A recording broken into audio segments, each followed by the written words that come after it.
नमस्कार दोस्तों, धर्म ज्ञान हिंदी कहानियां चैनल पर आप सभी श्रोताओं का बहुत बहुत स्वागत है।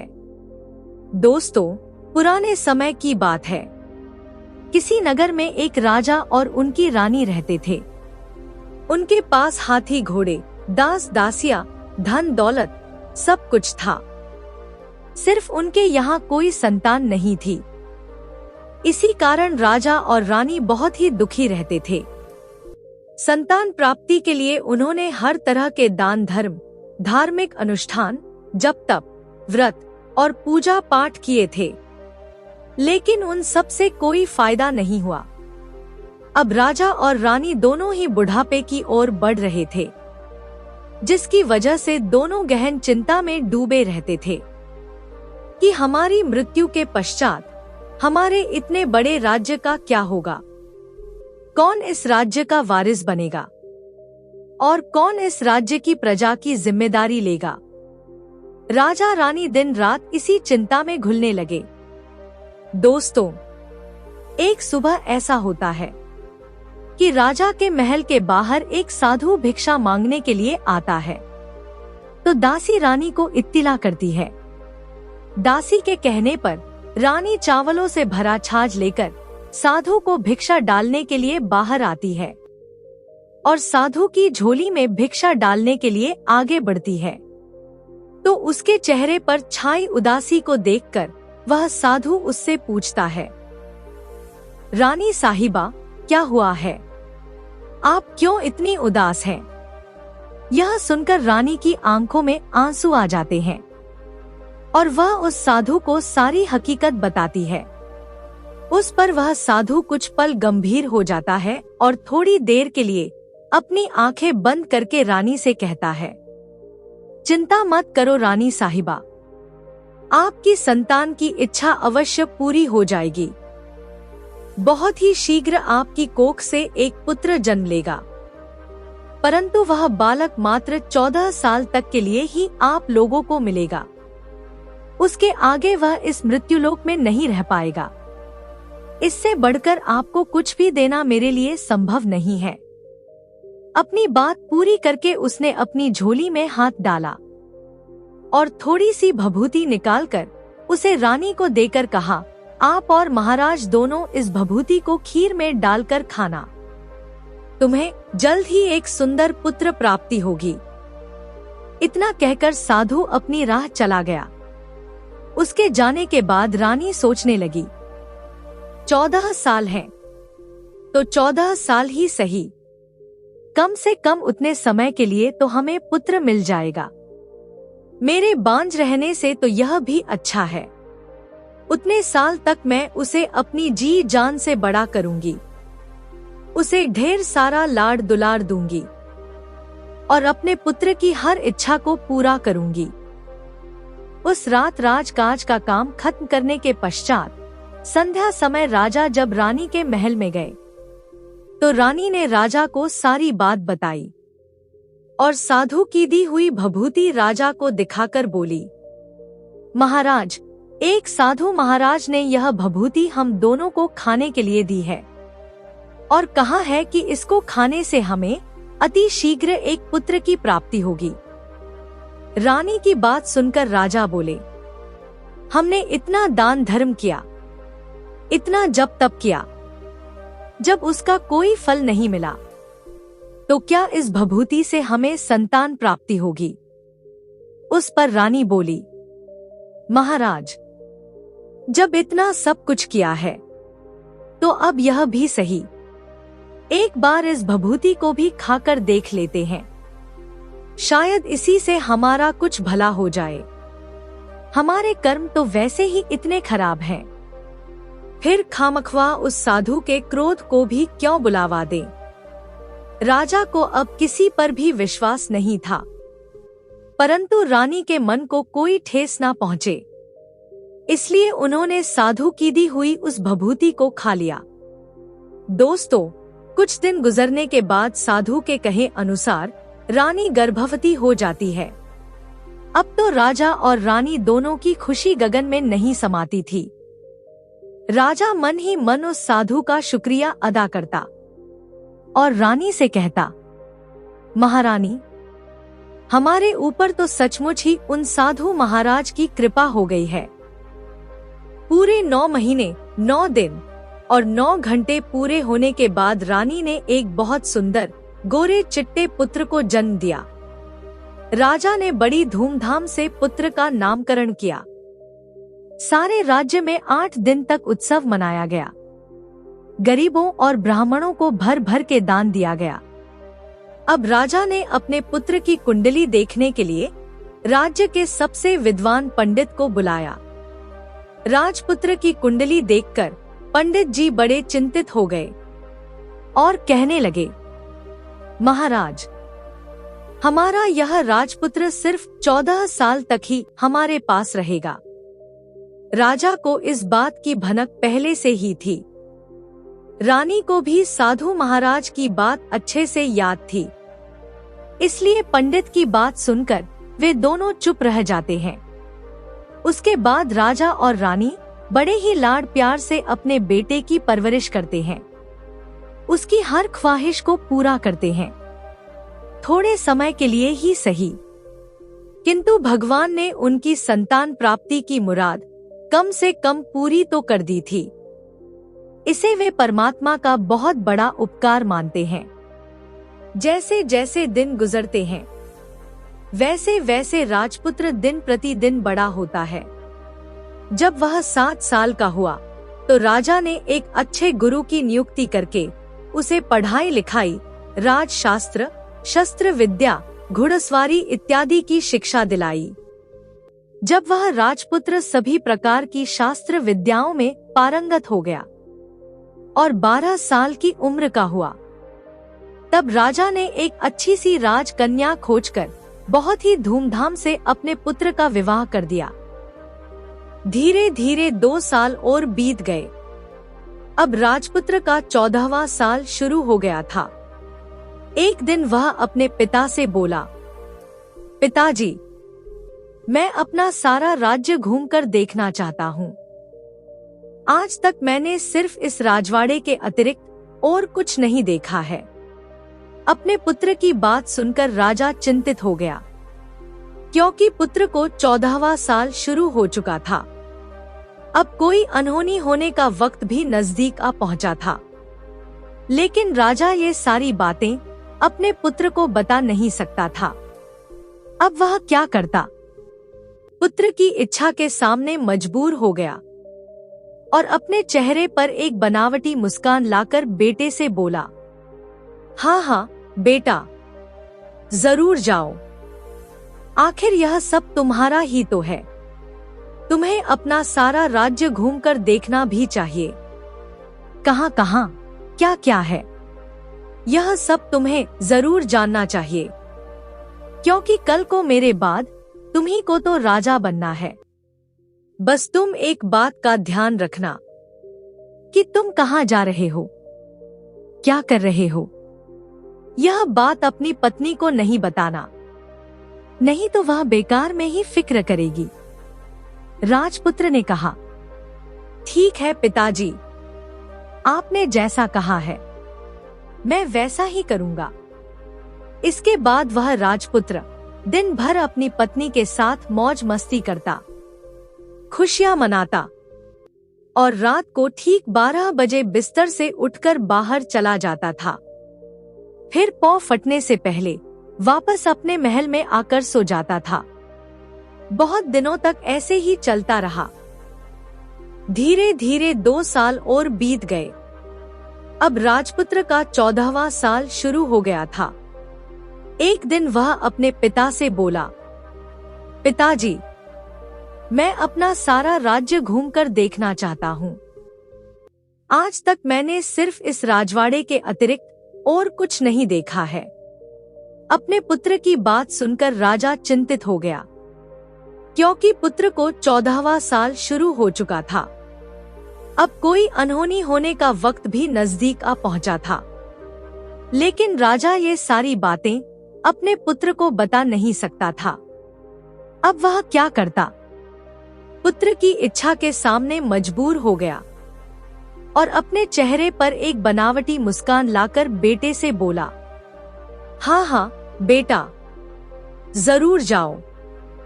आखिर यह सब तुम्हारा ही तो है। तुम्हें अपना सारा राज्य घूमकर देखना भी चाहिए। कहाँ कहाँ क्या क्या है, यह सब तुम्हें जरूर जानना चाहिए, क्योंकि कल को मेरे बाद तुम्ही को तो राजा बनना है। बस तुम एक बात का ध्यान रखना कि तुम कहाँ जा रहे हो, क्या कर रहे हो। यह बात अपनी पत्नी को नहीं बताना, नहीं तो वह बेकार में ही फिक्र करेगी। राजपुत्र ने कहा, ठीक है पिताजी, आपने जैसा कहा है मैं वैसा ही करूंगा। इसके बाद वह राजपुत्र दिन भर अपनी पत्नी के साथ मौज मस्ती करता, खुशियां मनाता और रात को ठीक 12 बजे बिस्तर से उठकर बाहर चला जाता था।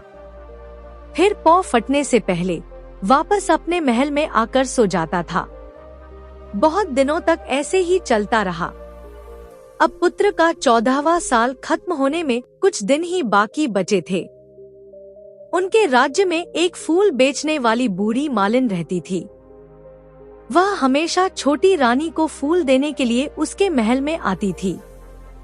उस बुढ़िया का ध्यान छोटी रानी पर चला जाता है तो वह उससे पूछने लगती है, बेटी, तुम्हें किस बात का दुख है? तुम इस तरह सूख कर कांटा क्यों बनी हो? उस पर रानी कहती है, क्या बताऊं तुम्हें अम्मा, तुम्हारा राजपुत्र हर रात बिस्तर पर से उठकर कहीं चला जाता है और भोर होने पर वापस आकर सो जाता है। अच्छा, वह कहाँ जाता है? क्या किसी प्रेमिका से मिलने जाता है? मालिन ने पूछा। पता नहीं अम्मा, यही सब सोच सोच कर मैं अन्न जल ग्रहण नहीं कर पाती और इसी फिक्र में सूख सूख कर इस तरह कांटा जैसी बन गई हूँ। बुढ़िया सब बात सुनकर उसे एक उपाय बताती है, तो बेटी ऐसा करना कि तुम आज रात सोना मत और उसके पीछे जाकर देखना कि वह कहाँ जाता है, क्या करता है। उसकी अच्छी तरह से पहरेदारी करना। पर मुझे नींद आ गई तो अम्मा, मालिन ने कहा, तुम्हें नींद ना आए इसके लिए तुम एक काम करना, अपने बाएं हाथ की उंगली में एक जख्म कर लेना और उस पर थोड़ी सी मिर्च छिड़क लेना।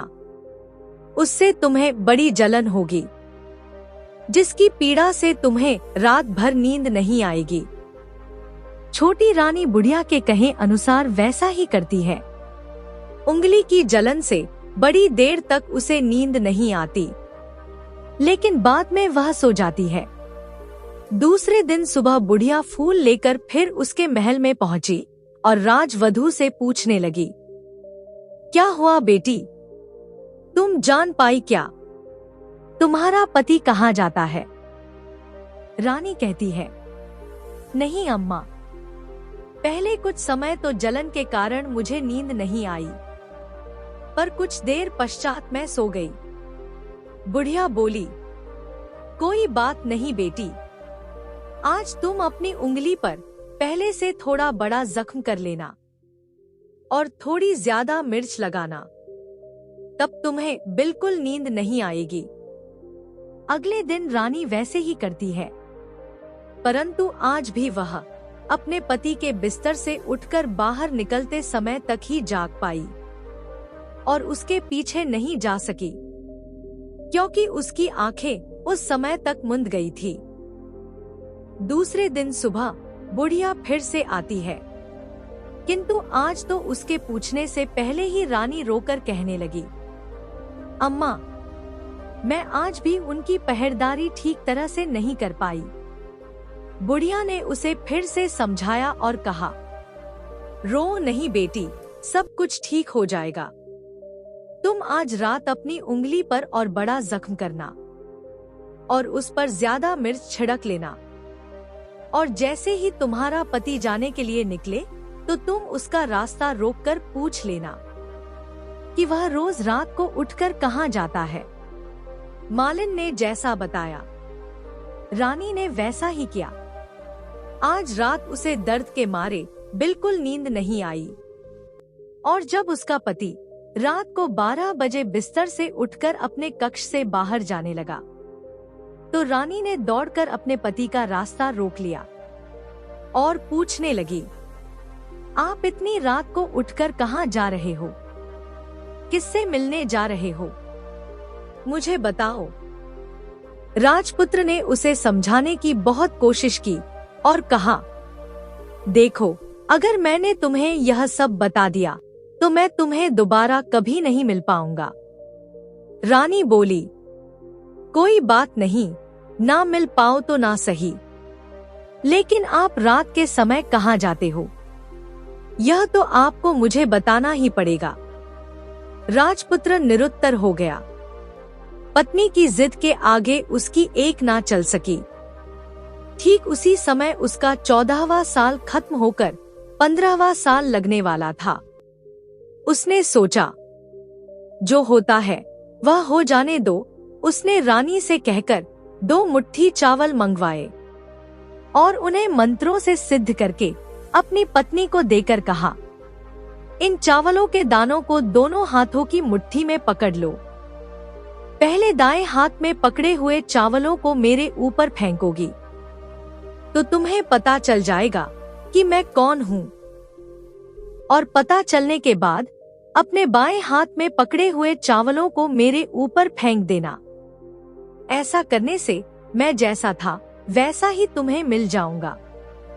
लेकिन यदि गलती से भी तुम बाएं हाथ के चावल मेरे ऊपर फेंकना भूल गई तो मैं तुम्हें कभी नहीं मिल पाऊंगा। रानी बोली, ठीक है, नहीं भूलूंगी, पर मुझे बता दो कि रात के समय आप कहाँ जाते हो। रानी बड़े आत्मविश्वास के साथ कहकर दाएं हाथ में पकड़े हुए चावल पति के ऊपर फेंक देती है, तो वह राजपुत्र एकदम एक विशाल घोड़ा बन जाता है। एकदम उम्दा, सफेद, गर्दन पर लंबी अयाल। देखते ही देखते वह तेजी से दौड़ने लगता है। रानी उस घोड़े को एकदम भौचक्की होकर देखने लगती है, और पति ने बाएं हाथ के चावलों को फेंकने की जो बात कही थी उसे वह भूल जाती है। उसकी आंखों के सामने घोड़ा महल से बाहर निकलकर चला जाता है। उस दिन राजपुत्र जो घोड़ा बनकर महल से बाहर गया तो वापस नहीं आया। अब रानी को बड़ा पश्चाताप होता है। वह स्वयं को कोसने लगती है, लेकिन अब उसका कोई फायदा नहीं होने वाला था। राजपुत्र अब वापस नहीं आने वाला था। सुबह होते ही महाराजा और महारानी को सब बात पता चलती है। उन्हें बहुत दुख होता है। पुत्र के वियोग में वे बिस्तर पकड़ लेते हैं और हर दिन यह राह देखते हैं कि काश किसी दिन उनका बेटा लौटकर वापस आ जाए। इस तरह 1 महीना गुजरा, 2 महीने गुजरे और धीरे धीरे 6 महीने गुजर गए, लेकिन राजपुत्र का कहीं कोई अता पता नहीं था। राजा अपने पुत्र को ढूंढने के लिए राज्य के गांव-गांव सिपाही भेजता है, लेकिन उन्हें भी इसमें कोई सफलता नहीं मिलती। इधर छोटी रानी स्वयं को मन ही मन कोसती रहती थी, क्योंकि उसी की हट के कारण राजपुत्र गायब हो गया था। वह अपने मन में प्रण लेती है कि कुछ भी करके अपने पति को ढूंढ लाएगी और उसे घर वापस लेकर आएगी। एक दिन वह सुबह उठकर अपने सास ससुर के महल में जाकर उनसे कहती है कि मैं अपने पति की खोज में जा रही हूँ। मैं कहीं से भी ढूंढकर उन्हें घर लेकर आऊंगी। महाराजा और महारानी को और क्या चाहिए था? उन्हें तो कुछ भी करके उनका बेटा वापस मिलना चाहिए था। उन्होंने बहू को जाने की अनुमति दे दी और कहा, बेटी, तुम्हें जो चाहे वह करो, जहां जाना है वहां जाओ, लेकिन हमारे बेटे को वापस लेकर आओ। भगवान तुम्हें कामयाबी दे। अब छोटी रानी क्या करती है कि अपना शाही वेश बदलकर एक सेठानी का रूप बना लेती है और अपने साथ कुछ दास दासियों और नौकरों को लेकर अपने राज्य की सीमा से बाहर चली जाती है और वहां पर एक भोजनालय खोल देती है। वहां आने जाने वाले सभी यात्रियों को मुफ्त में भोजन देने लगी। बस उसने भोजनालय में आने वालों के लिए सिर्फ एक ही शर्त रखी थी कि वहां खाना खाने वाले को उसकी आंखों देखी कोई भी अजीब चीज उसकी मालकिन को यानी राजकन्या को बतानी पड़ेगी, तभी वहां आने वालों को मुफ्त में भोजन मिल सकता था। दिन भर वहां बहुत सारे लोग आते जाते और तरह तरह की बातें बताकर वहां से मुफ्त में खाना खाकर जाते थे, परंतु रानी को जो बात चाहिए थी वह अब तक नहीं मिली थी। ऐसे ही कुछ दिन बीत गए। एक बार क्या होता है कि रानी के महल में जो मालिन फूल लेकर जाती थी, उसके घर में एक बेटा और बहू थे और उनका एक छोटा सा बेटा यानी उस बुढ़िया का एक पोता था। जब उसके बेटा और बहू सुबह काम के लिए निकलते थे, उस समय पोते को संभालने की जिम्मेदारी बुढ़िया पर रहती थी। बुढ़िया दिन भर पोते को संभालती थी। उस बुढ़िया को पान खाने की आदत थी, तो पान लगाने के लिए उसे चूना चाहिए था। वह उसे तैयार करने के लिए सीपियां लेकर आई। इन सीपियों को भूनने के लिए गोबर के कंडे चाहिए थे। अब कंडे इकट्ठा करने के लिए वह बांस की टोकरी लेकर चरवाहे के मैदान में गई। वहां बहुत सारे कंडे थे। उन्हें जमा करते करते उसे घर आने में अंधेरा हो गया। इधर शाम होते ही काम से वापस लौटकर उसके बेटा बहू घर पहुंचे तो उन्होंने देखा कि उनका बच्चा घर पर अकेला है और रो रहा है। वे दोनों गुस्से से लाल पीले हो गए। इतने में बुढ़िया भी घर आ पहुंची तो उसके बेटे ने पूछा, पोते को घर अकेला छोड़कर कहाँ गई थी? बुढ़िया बताने लगी कि मैं गोबर के कंडे लेने के लिए गई थी। इस पर उसका बेटा बोला, अगर दोबारा बच्चे को अकेला घर पर छोड़कर तू कहीं गई तो मैं तुझे बहुत पीटूंगा। बुढ़िया कहने लगी, नहीं बेटा, फिर कभी ऐसा नहीं करूंगी। लेकिन दूसरे ही दिन बुढ़िया उस बात को भूल गई और फिर चरवाहे के मैदान पर कंडे इकट्ठा करने चली गई। शाम को जब उसके बेटा बहू काम से वापस लौटे तो देखते हैं कि आज भी उनका बेटा घर पर अकेला है। अब उसके बेटे की सहन शक्ति खत्म होने लगी और जैसे ही बुढ़िया वापस आई तो उसने उसे घर से निकाल दिया। बुढ़िया रात भर घर के बाहर अंधेरे में बैठी रही और सुबह होते ही हाथ में टोकरी लेकर कंडे इकट्ठा करने के लिए निकल गई। उस दिन उस पर कंडे इकट्ठा करने का मानो पागलपन ही सवार था। कंडे इकट्ठा करते करते कब अंधेरा छा गया उसे मालूम ही नहीं चला। उसे जब ध्यान आया तो गांव का रास्ता भी ठीक तरह से दिखाई नहीं दे रहा था। वह अंधेरे में आंखें फाड़कर देखती देखती किसी तरह आगे निकल पड़ी।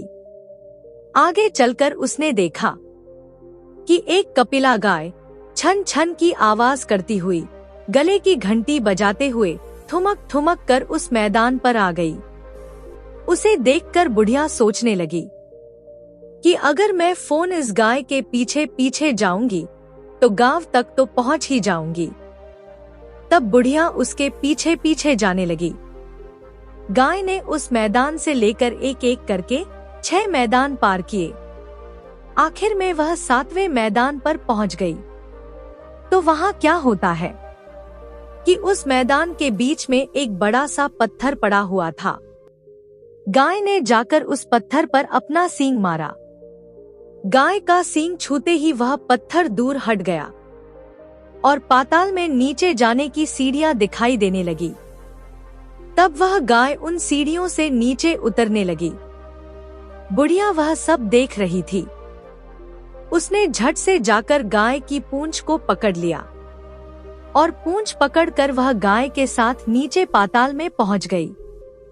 पाताल में पहुंचते ही बुढ़िया ने गाय की पूंछ छोड़ दी और इधर उधर देखने लगी। वहीं से बुढ़िया ने देखा कि पाताल में सब जगह जगमगाहट है, सब जगह दीप जले हुए हैं और उनकी तेज रोशनी गाय के ऊपर पड़ रही थी। इसके अलावा वहां और भी अद्भुत घटनाएं घटने लगी। गाय के नीचे जाते ही उसके गले में अपने आप सांकल पड़ गई और छम छम करके कोई दुधांडी में गाय का दूध दुहाने लगी। लेकिन जो भी कोई वह कर रहा था वह दिखाई नहीं दे रहा था। यह सब देखकर बुढ़िया बहुत घबरा गई। वह सोचने लगी, अरे मैं कहां आकर फंस गई, और डर के मारे यहाँ वहां अपने छिपने के लिए जगह ढूंढने लगी। लेकिन उसे छुपने के लिए कहीं भी जगह नहीं मिली। हर जगह उजाला ही उजाला था। इस तरह बुढ़िया एक कोने में खड़ी रह गई और जो कुछ सामने हो रहा था उसे चुपचाप देखने लगी। कुछ पल के बाद वहां झट से एक उम्दा सफेद घोड़ा आया। वहां 2 कुंड थे, उसमें से एक कुंड में उस घोड़े ने छलांग लगाई और ऊपर आ गया। अब उसे राजपुत्र का रूप प्राप्त हो गया।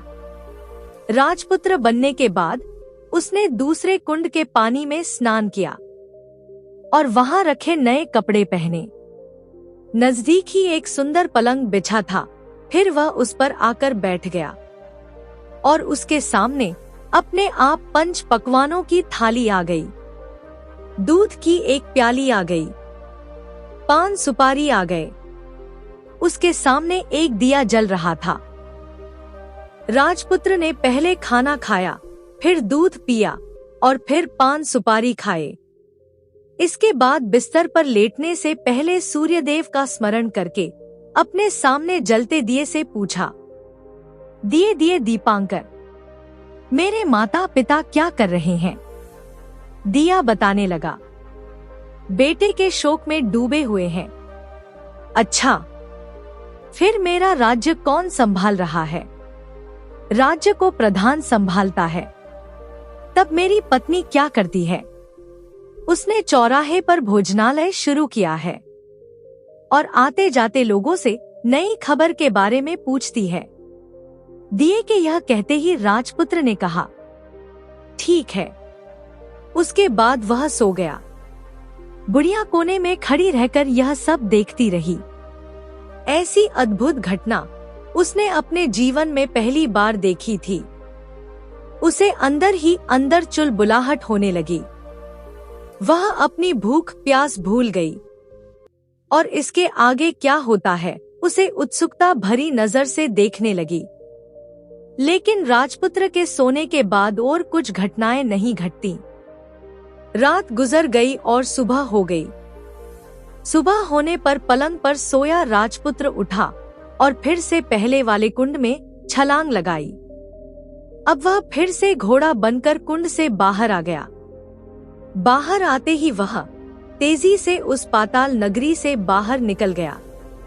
लेकिन वह कहाँ गया, बुढ़िया को कुछ पता नहीं चला। उसके बाद पिछली रात की तरह कोई उस गाय का छम-छम करके दूध दोहने लगा। जैसे ही दूध दोहाना खत्म हुआ, उसके गले की सांकल अपने आप खुल गई और वह गाय तेजी से ऊपर जाने वाली सीढ़ियों की ओर भागने लगी। गाय को दौड़ते देखकर बुढ़िया सोचने लगी कि अब गाय के साथ यहाँ से ऊपर जाना ही समझदारी है, नहीं तो कोई मुसीबत आकर मेरे ऊपर टपक जाएगी। उसने झट से गाय की पूंछ पकड़ ली और गाय के साथ ऊपर आ गई। गाय जब ऊपर मैदान में पहुंची तो उस सुरंग का रास्ता अपने आप बंद हो गया और उसके मुंह पर वही बड़ा सा पत्थर पहले की तरह अटक गया। ऊपर आकर वह गाय तो जंगल की ओर निकल गई। परंतु उस घटना को देखने के बाद बुढ़िया एकदम बावली सी हो गई। उसने पाताल नगरी में जो कुछ देखा था वह जल्दी से जल्दी किसी को बताना चाहती थी। उसे एकदम से याद आया कि नगर की सीमा पर कोई औरत भोजनालय चलाती है और नई बात बताने वाले को अच्छा खाना पीना मुफ्त में देती है। वह सोचने लगी कि क्यों न मैं यह बात उस औरत को जाकर बताऊं। यदि उसे यह बात पसंद आ गई तो बाकी जीवन आराम से कट जाएगा और खाने पीने के झंझट से मुक्ति मिल जाएगी। बुढ़िया ने मन में तय किया और तुरंत उस भोजनालय के द्वार पर टंगे नगाड़े के सामने जाकर जोर जोर से नगाड़ा बजाना शुरू कर दिया। नगाड़े का इस तरह शोर सुनकर मालकिन यानी छोटी रानी मन में प्रसन्न हो जाती है कि शायद आज कोई बड़ी बात लेकर यहाँ आया है। रानी सिपाहियों को आदेश देती है, जाइए और जो कोई भी आया है उसकी अच्छी खातिरदारी कीजिए। आदेश पाते ही सिपाहियों ने नीचे जाकर देखा तो एक बुढ़िया नगाड़ा बजा रही थी। उन्होंने पूछा, क्यों री बुढ़िया, क्या हुआ, क्यों नगाड़ा बजा रही हो? बुढ़िया बोली, कुछ नहीं बेटा, यहाँ मुफ्त में खाना मिलता है ना, इसीलिए आई हूँ। सैनिकों ने कहा, अम्मा मुफ्त में खाना चाहिए तो कोई नई बात बतानी पड़ेगी। बुढ़िया बोली, हाँ बेटा, जरूर बताऊंगी। एक बात मालूम है मुझे। इस पर सिपाही उसे अंदर लेकर आ गए। उनको मालकिन का खास आदेश था कि जो कोई बूढ़ा बुजुर्ग वहां आए उनके साथ अच्छी तरह से पेश आना, उनका अच्छा आदर आतिथ्य करना। इसलिए सिपाहियों ने इस बुढ़िया का भरपूर आदर आतिथ्य किया। वे उसे बड़ी सी थाली भरकर व्यंजन परोसते हैं। बुढ़िया बेचारी कई दिनों से भूखी ही थी। खाना देखते ही उस पर टूट पड़ी। खाना खाने के बाद एक सिपाही ने उसे नई साड़ी पहनने को दी। इसके बाद उसे रानी के पास लेकर गए। बुढ़िया और रानी ने तुरंत एक दूसरे को पहचान लिया। बुढ़िया बोली, बेटी तुम यहाँ कैसे? रानी भी बोली, अरे अम्मा तुम यहाँ कैसे पहुंची? बड़ी देर तक दोनों तरह तरह की बातें करती रहीं। आखिर कुंवरनी बुढ़िया से कहने लगी, अम्मा अब बताओ, तुमने कौन सी नई बात देखी है? बुढ़िया बोली, मैंने तो कोई नई बात नहीं देखी है। वह तो मेरे पास तुम्हें देने के लिए खाने के पैसे नहीं थे, इसलिए मैंने सैनिकों से झूठ कहा और नगाड़ा बजा दिया। रानी ने कहा, अम्मा घबराना नहीं, मैं किसी को तुम्हारा नाम नहीं बताऊंगी। फिर भी बुढ़िया उस बात को बताने में आनाकानी करने लगी। इस पर कुंवरनी ने उससे कहा, देखो अम्मा, यदि तुमने मुझे वह नई बात बता दी तो जिंदगी भर मैं तुम्हारी देखभाल करूंगी, तुम्हें रानी माता की तरह रखूंगी। अब बुढ़िया अपनी आंखों देखी उस सारी घटना को बताने के लिए तैयार हो गई, जो भी उसने उस चारागाह वाले मैदान पर देखा था। फिर उसने वह सारी कहानी कुंवरनी को बता दी। बुढ़िया की बातें सुनकर कुंवरनी को यकीन हो गया कि वह राजपुत्र कोई और नहीं बल्कि उसी का पति है। वह बुढ़िया से बोली, अम्मा मुझे उस जगह पर ले चलो। बुढ़िया बोली, नहीं बेटी, वह पाताल राज्य है। यदि किसी ने तुम्हें देख लिया तो तुम्हारी जान खतरे में पड़ सकती है। लेकिन रानी उसकी एक भी नहीं सुनती और उसे उस जगह ले जाने के लिए हट करने लगती है। आखिर में बुढ़िया ने उसका कहना मान लिया और कहने लगी, ठीक है बेटी, मैं तुम्हें वहां लेकर चलती हूँ, पर आज नहीं, हम कल चलेंगे, क्योंकि वहां जाना है तो शाम को ही जाना होगा। दूसरे दिन दोपहर को रानी बुढ़िया के साथ उस मैदान पर गई और एक जगह छुपकर गाय के आने की राह देखने लगी। दिन ढलते ही अंधेरा घिरने लगा और वही कपिला गाय हमेशा की तरह छम छम करती वहां आ गई। मैदान में हरी हरी घास चरने के बाद उसने जाकर उसी पत्थर पर सींग मारा तो झट से पत्थर हटकर वहां सुरंग में जाने का रास्ता खुल गया। गाय उस रास्ते से नीचे उतरने लगी तो बुढ़िया रानी से कहने लगी, जल्दी से आगे बढ़ो बिटिया, हम गाय की पूंछ पकड़कर ही नीचे उतरेंगे। तब वे दोनों गाय की पूंछ पकड़कर नीचे उतर गई। बुढ़िया पहले जिस कोने में छिपी थी उसी कोने में छिप गई। अब नीचे सब कुछ पहले जैसा घटित हो रहा था। गाय के गले में अपने आप सांकल पड़ गई। कोई अदृश्य रूप से उसका दूध दुहने लगा। एक सफेद उम्दा घोड़े ने आकर एक कुंड में छलांग लगाई तो वह राजपुत्र के रूप में ऊपर आया। फिर वह राजपुत्र दूसरे कुंड में नहाने लगा। बाद में उसके सामने खाने की थाली आ गई, दूध की प्याली आ गई, पान का बीड़ा आ गया। राजपुत्र सब चीजों को ग्रहण करके सोने के लिए पलंग पर गया तो सोने से पहले सूर्यदेव का स्मरण करके फिर से दिए से पूछा, दिए दिए दीपांकर, मेरे माता पिता क्या कर रहे हैं? तो दिया कुछ जवाब नहीं देता, बल्कि वह बुझने लगता है। तब राजपुत्र को कुछ संदेह हो गया। वह उदास हो गया और जो कुछ हुआ है वह हो जाने दो, ऐसा सोचकर सोने के लिए बिस्तर पर लेट गया।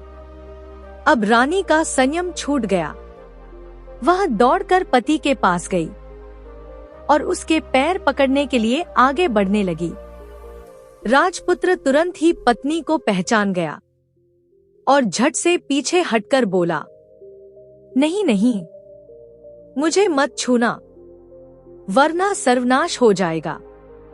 तब रानी दोनों हाथ जोड़कर पति के सामने खड़ी हो गई और अपनी भूल स्वीकार करके राजपुत्र से क्षमा मांगने लगी। स्वामी, मुझसे भूल हो गई।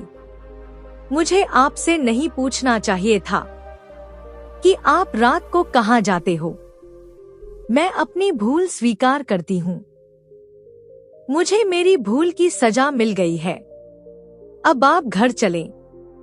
आपके वियोग में आपके माता पिता ने बिस्तर पकड़ लिया है।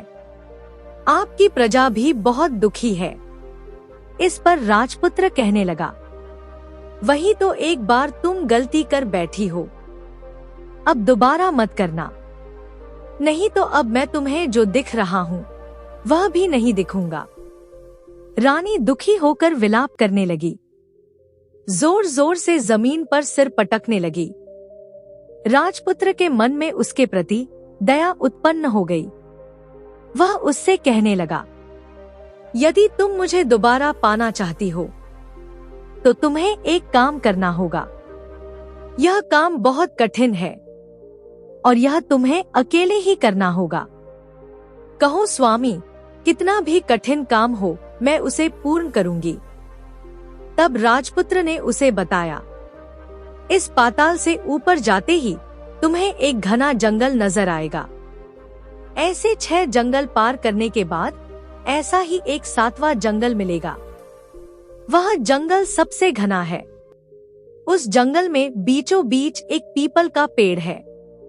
उसके आसपास की जगह कटे फटे पत्ते, बेलों और जटाओं व कटीली झाड़ियों से ढक चुकी है। वहाँ सारे जंगली जानवरों की धमा चौकड़ी बैठती है। तुम्हें उन सब को भगाकर वह जगह साफ करनी है। उसकी गोबर से लिपाई करके पवित्र बनाना है।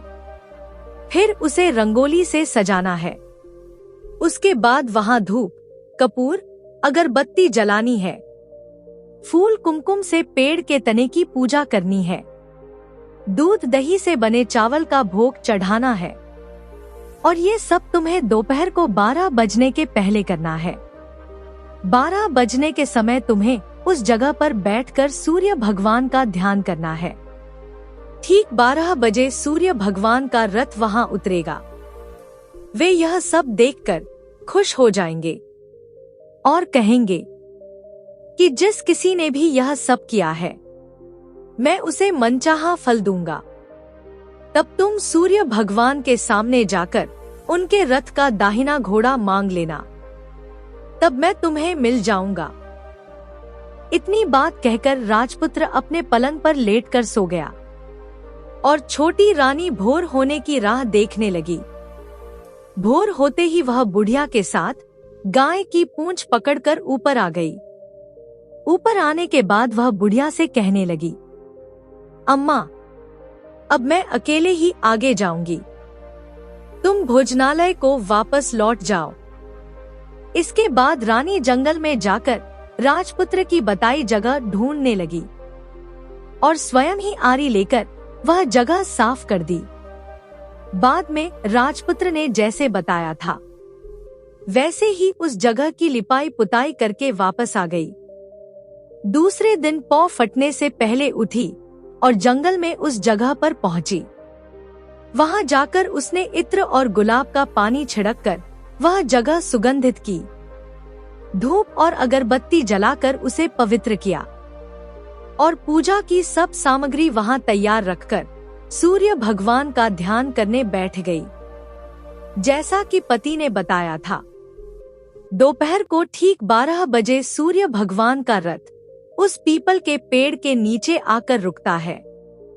सूर्य भगवान ने जब रथ से नीचे देखा तो सुगंधित वातावरण को देखकर वे बहुत प्रसन्न हो गए और फिर बोले, जिस किसी ने भी यह काम किया है वह यहाँ आकर आज मुझसे चाहे कुछ भी मांगे तो मैं उसे दे दूंगा।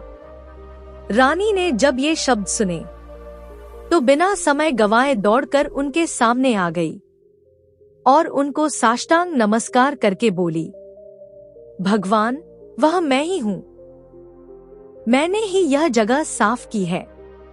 अच्छा, तो तुम्हें जो कुछ भी चाहिए वह मांग लो। भगवान, मुझे आपके रथ का दाहिना घोड़ा चाहिए।